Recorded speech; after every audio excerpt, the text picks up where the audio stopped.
Hi everybody and welcome. In this video I'm going to show you how you can easily measure location on Google Maps. We have two types of measuring the distance between the point A and the point B.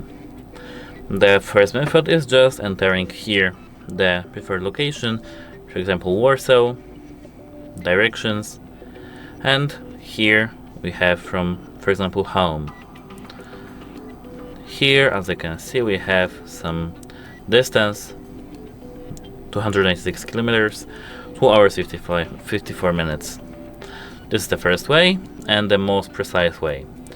The second way is to prefer to not that big distances, and to do so at first you have to tap on some street. For example, here we have to drop a pin here.